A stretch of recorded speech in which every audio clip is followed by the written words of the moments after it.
So here's the 2-second backstory. Bryn is someone that has been a student of mine for probably 2 years, enrolled in both my memberships at Awesome Art School, the Mixed Media Society, and the Fun Fab Drawing Club. But she also has taken classes from millions of other artists, and she is very talented all on her own. And she has been sharing her work in my Facebook group forever, but lately she's been working on a journal that is been done on violin music sheets, and I'm obsessed with her work. So I literally strong-armed her to coming on with me to show me so that I could show you guys all of her unbelievable pieces. So I hope you enjoy. Lastly, super quick, the audio was a little hard to hear, so I actually went ahead and ordered captions to be published on this video too. So if you have trouble hearing, you can actually turn your captions on and you can read what both of us are saying. I'm super loud, but Bryn is a little bit soft, so I had the captions so you could hear, if you could read what she was saying if you couldn't hear that. I also have enrollment for both my clubs coming up in 3 weeks, and a couple of people have asked me, well, I can't decide which one to enroll in. Bryn is in both. So at the end of this video, I actually asked her if she had any advice for people trying to choose between the two, which one they should pick. So if you want to hear her 2 cents on that, I think she offers a very unique and a helpful perspective on that question. All right, let's get into the interview. I'm so sorry that I bullied you. I strong-armed you into coming on. I've just been watching the evolution of your book. And it's just amazing, and I want to see it. So thank you for coming on. Is the lighting okay? It's a little bit washed out. My computer's in front of a window, but okay. Yeah. that's Are those the tiny things? Yeah. So I just made a I go to Mod, I think it's called Mod Live or something. It's like a photo app, and I'm able to put all the little pictures in there, and then I printed it off on my copier and then just gessoed it to the cover. Oh, so that's just the cover. Yeah, this is the cover. Yeah, no, I didn't make tiny. I was like, wait, back up, because I'm like, are you a magician with no, dental tools. Oh my god, that's hilarious. Okay. So okay. It's like an old violin book that I found at Goodwill for 99 cents. Right up my so, yeah, just go and comb them. And I used the other one for your mixed media stuff. Mm-hmm. Which I'm kind of now kicking because I had 2 violin books. Yeah. Now I'm kicking myself saying, oh, I should have used a different book for that mixed media and save the other violin book to do more of these. But that's okay. You just have to do more. There we go. Now we're talking. Okay. Oh, this is my first one. Oh my god. Wait, first, how many are there altogether? 28. Yes! I'm so excited for the show. Okay. Well, I've never done one of these before because I'm always so nervous. Yeah, I'm so excited. No, it looks perfect. And tell me the supplies that you use. So you prepped your pages with gesso? I prepped my pages with, first I put a layer of gesso down, and then I put a layer of acrylic paint. This paint was darker for some reason. I didn't like it, so I don't even know what it was. You know, just like the craft acrylic you get at Michael's or wherever. And then this one is actually, the color is called parchment. So I went with this color the rest of the way out because I liked how it looked. Yeah, that's really, really pretty. And then are those tombows? Tell me about your supplies. Okay, so, you know, this was so long ago. Hold on a second. My computer's saying software update. Let me. Later, computer. We have journals to look at right now. Priorities. I didn't decide to do an update when I tried to restart it. Let's see. I think in the beginning, I started with Stabilo. Yeah.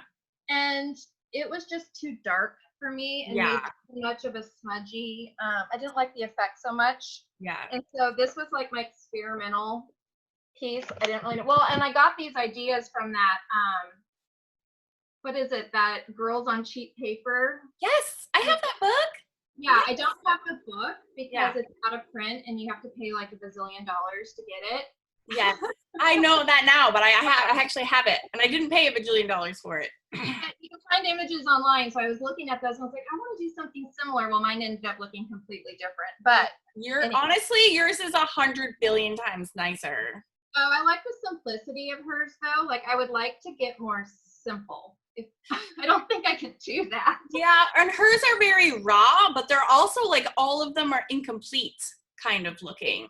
Right. Which I don't, I want to fill them in. So I like. Yeah, which is actually like really challenging for me because I'm like one of those highly detailed people. So to leave things incomplete, I was like, yeah, I want to do that. Yeah. And I didn't. But yeah. So yeah, so this was the first one. It was Stabilo. I think this was Stabilo too. And I also used a lot of, I don't see micron in this one, but I did start using a micron pen for fine details like the eyelashes. And then I got this idea to just do the tombos. The cheeks are tombow. Yeah. A lot of the gray shading. Yeah, it looks like marker, which is a much smoother look. So right. I just used basically these three were my go-to tombow. Amazing. Yeah. Amazing. And when did you do the first one? My phone said March 7th. Wow. Oh my gosh. So basically like the week before COVID hit. Pretty much. This is like your COVID journal. Oh, Bryn, that's amazing. That like makes it somehow more like, you know. Right. I guess it is, isn't it? It seems like forever ago. It seems like eons ago. Yeah, it does. Okay, amazing. And I used references for all of these. Oh, otherwise, I'm realism. I have to use references. It actually makes a really shocking difference, I think. I used to be against myself using references for like years. And then when I started using them, it was like a turning point in my work. And I was like, oh, like that's why you use references. Well, and when I did Daenerys, I used a grid. I gridded her out. Yeah. And then I gridded her on the paper. And I was like, oh, you know. Yeah, I know. It's just, I don't know. I think it's a little bit of the perfectionism in me. If I'm doing something purely whimsical, I don't have a problem with it. But when I start getting into realism, then it's like, I need to grid this out. Yeah, realism is no joke. Right. Kind of not as fun. But I love your girls. Yes. More. More. I think by this point, I kind of abandoned the Stabilo. Yeah. So you're doing tombos and then you have white paint marker in there too? Yes, Posca paint markers, black and white. And then I also used Copics for the eyes. Yes. So the color of the eyes are all Copics, and sometimes I filled in details with, I think some eyes might be tombos too, just kind of how I played with the color. And then I also would like do highlights with Posca. Right. Sometimes they put a little yellow speck in there or something. That was a Posca pen. Oh my God. Amazing. Yes. And you've chose the most challenging of head positions in the world for everyone. I know. If I were to just try to whip out a side profile without a reference, I'd be like, ooh. Like, hang on, that's too easy. Let's make it really hard. But seriously. But then even just because I just saw your last ones on Facebook and even seeing them compared to your early ones and the improvement, like the before and after, and you're already like an amazing artist, but like you can still, the growth like doesn't stop. You know what I mean? No, and I mean, if I had any suggestions, since people in the group are gonna watch this, I just constantly take classes. Yeah. So, I mean, I like to do my own stuff, but I also like learning too. Yeah, me too.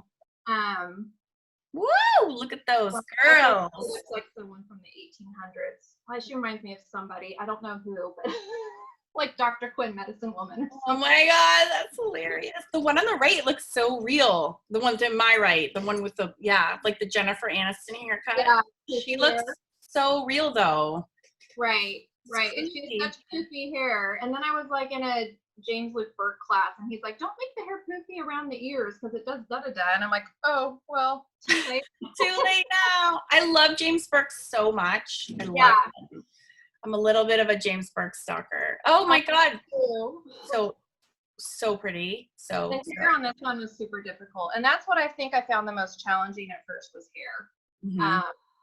because I was still kind of more in that realistic part of it. And when I let that go, which I did towards the end, I actually enjoyed them. Just gonna say, because those are so full and so detailed, like there's so much work in them. And then your last ones, because I'm stalking you, Bryn, your last ones, there's like barely anything there, and it still reads. You know what I mean?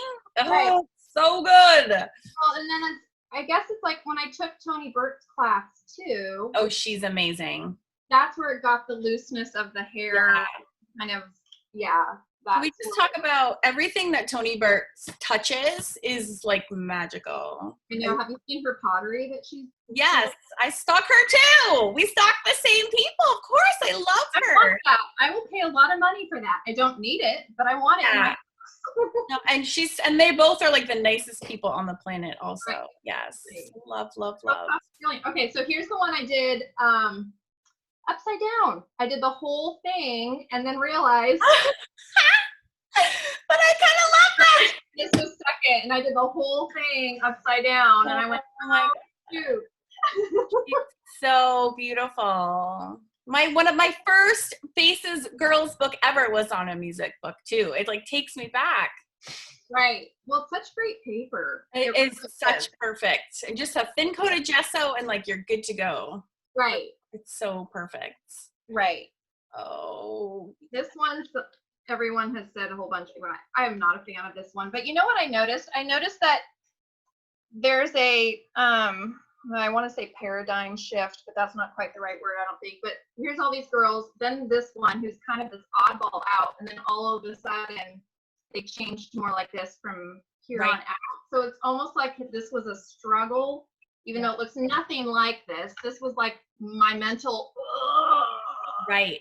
to get here, if I'm making sense at all. So Well, to the one on the right, the loose one, it reminds me of Tony, like Right. that's like where you were like tight, working tight and realistic, and then this one is like loose and whimsical, and it's like your stylistic like schism. It's fascinating. right, which I think I Beautiful. actually had the class before this one. It was right in here somewhere. Mm-hmm.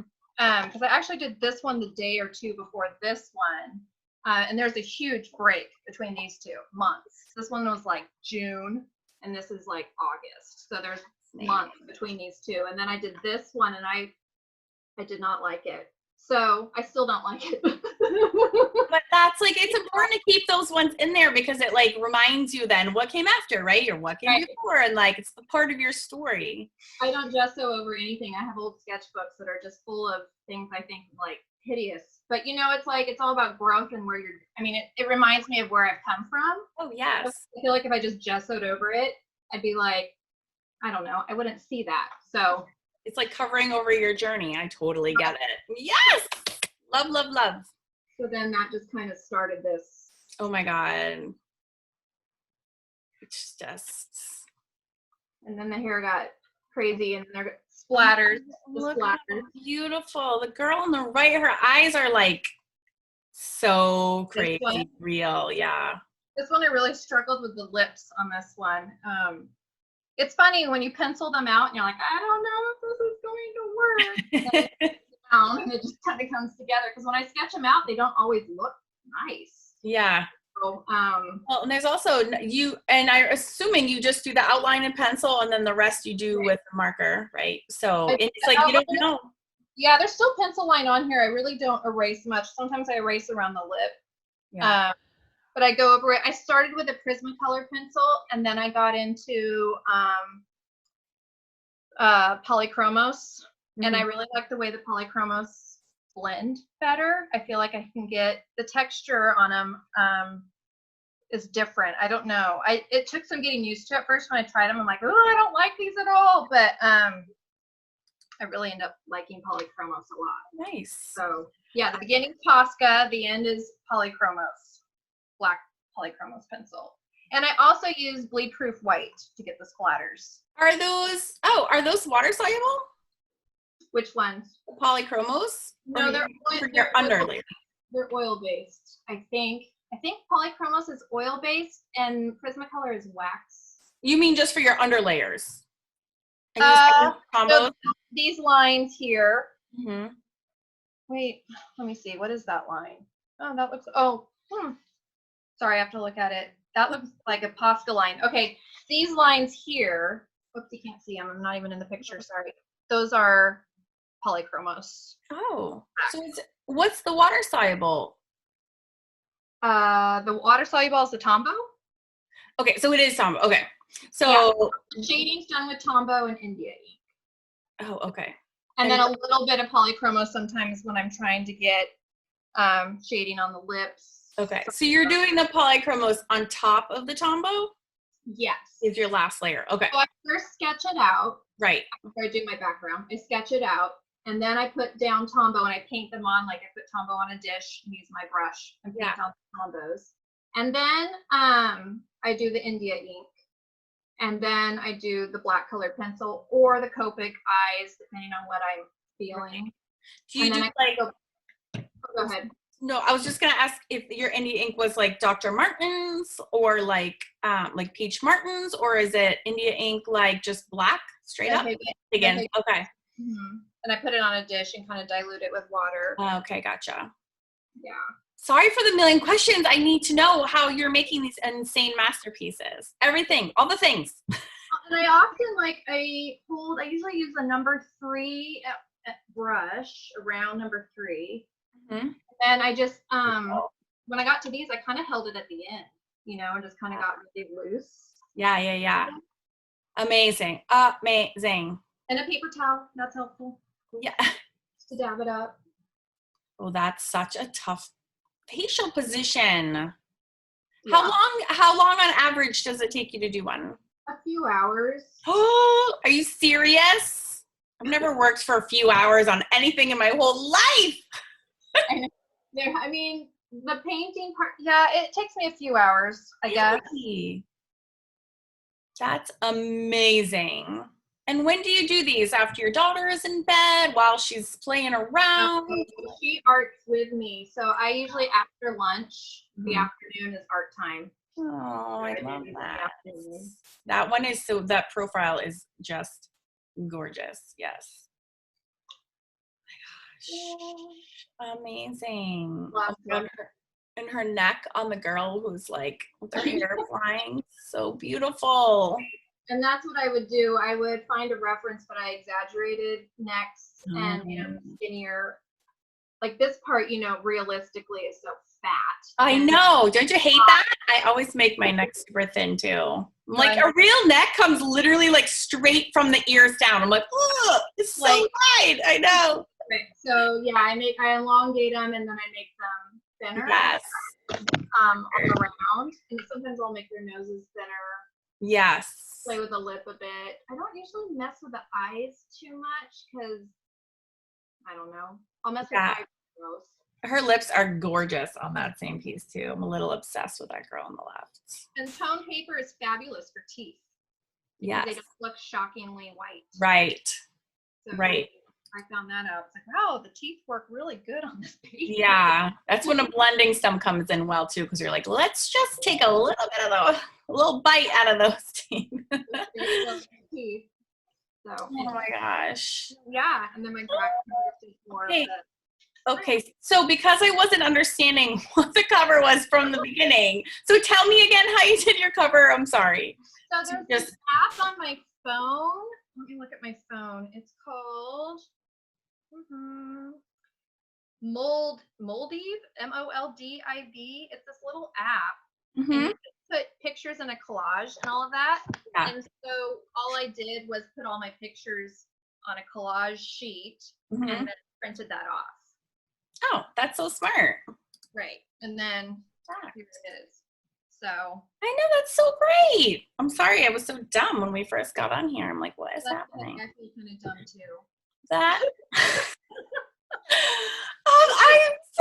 I am not sorry that I made you come on tonight, but I am so thankful that you agreed to come on and show your book because it's just so awesome. And I've been watching like every single one and just wondering what was going on in your head while you're doing them. And it's an inspiration for other people just to see. Right. Well, and it was really doing my own thing. I mean, Yeah, well, and that's another thing too, is I know you're taking my classes and other people's classes, but that truly is all your own. And that's another thing I wanted to talk about as well. right, which came totally by accident and experimentation and a bunch of inspiration from like 50 million people. Right. But that's what happens too when you're like finding your styles. You're like, I'm taking this from them and this from them and this from them. And then you like store it all up and then regurgitate and then your paper and then that's you. And if I've been doing this now for 2 years. That's when I enrolled in my first art class for faces, because I actually minored in art in college, but it was all like observational. I never did a life drawing class. Mm-hmm. So I wanted to learn how to draw faces really well. And so I enrolled in one 2 years ago, and I was just like, oh, and I don't even remember where I was going with that thought. Oh, if you were to tell me that this was going to be my, thing, Right. I would have never come up with that 2 years ago. Do you know what I'm saying? Like, it was all the process of experimentation, class taking, all of that stuff that got me to this, and then it just kind of clicked. I still don't even think of this as a style. I just was like, I did it, it's weird. Well, it is, and it's amazing. And thank you for sharing it. Thank you.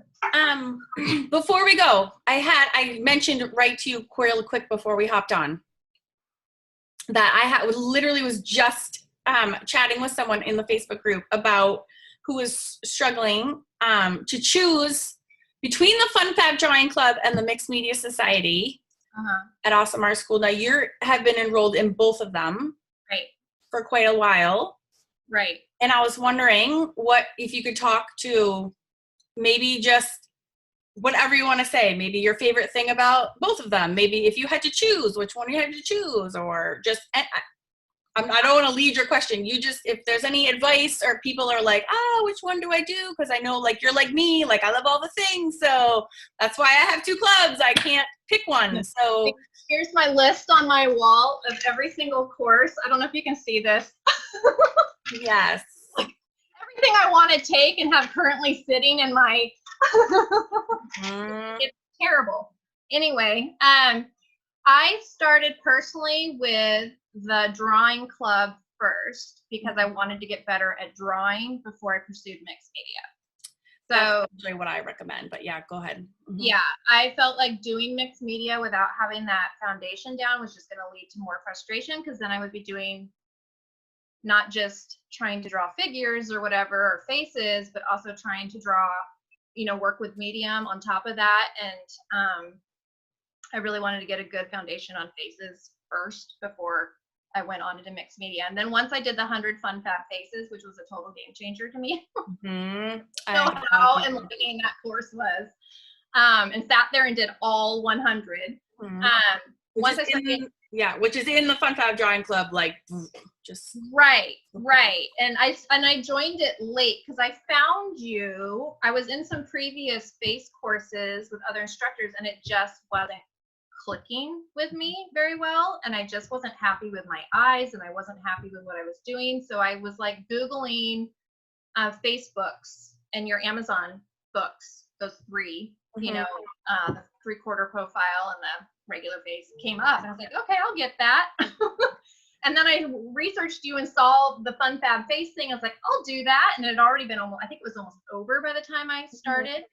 But it wasn't until I started doing that, and then that summer, which was about 5 months later, is when I was wanting to expand and do the mixed media stuff.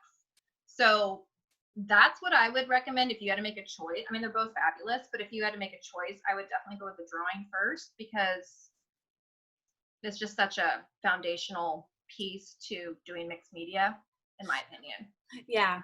No, I think so. I would say like when you like, they're cool about separately, but then when you can put them together, it's kind of a game changer. Like right. And but the drawing is like, yeah, go ahead. Oh, and you had those in the courses in the Awesome Art School or in the Mixed Media Club. A lot of them are faces, and so I mean, there's some that aren't, but a lot of them are, and so I already had that in place to go ahead and do those, which was helpful. Thank you. I appreciate that insight. Yeah, that's nice to hear from But they're both great. Oh, thank you. Well, it's just nice to hear from actual students and not just me, like blah blah blah. You know, Right. like you know, hearing it from your perspective, I super appreciate that. So thank you. Yeah. Thank you. Hi, thanks for hanging out with me today. There's Tippy. Tippy's in. Yep. Okay. We have birthday festivities. We have some wrapping to do. And my husband's been like working all day, so he's just like waiting for me to come and wrap presents. My little guy's turning 12 tomorrow. So Happy birthday to him. thank you. We're still here. Are you guys in lockdown and stuff over there? Or not lockdown, shelter in place? Or Well, we're in the South, so things are a little less locked down in the South. We are locked down. Like we are still right. not seeing people out, and we're not going to restaurants, but it's a very much like that's our personal decision. But I think we're in stage 2, but restaurants are open, like people are going out and being normal, but not so much us. Okay. Yeah, it makes it hard because it's like I wouldn't have thought we would still be here. But here we are. Like, I just want to go to Disneyland. I know. It's really hard. And I just feel bad. I feel the most bad for our kids, you know, who are like,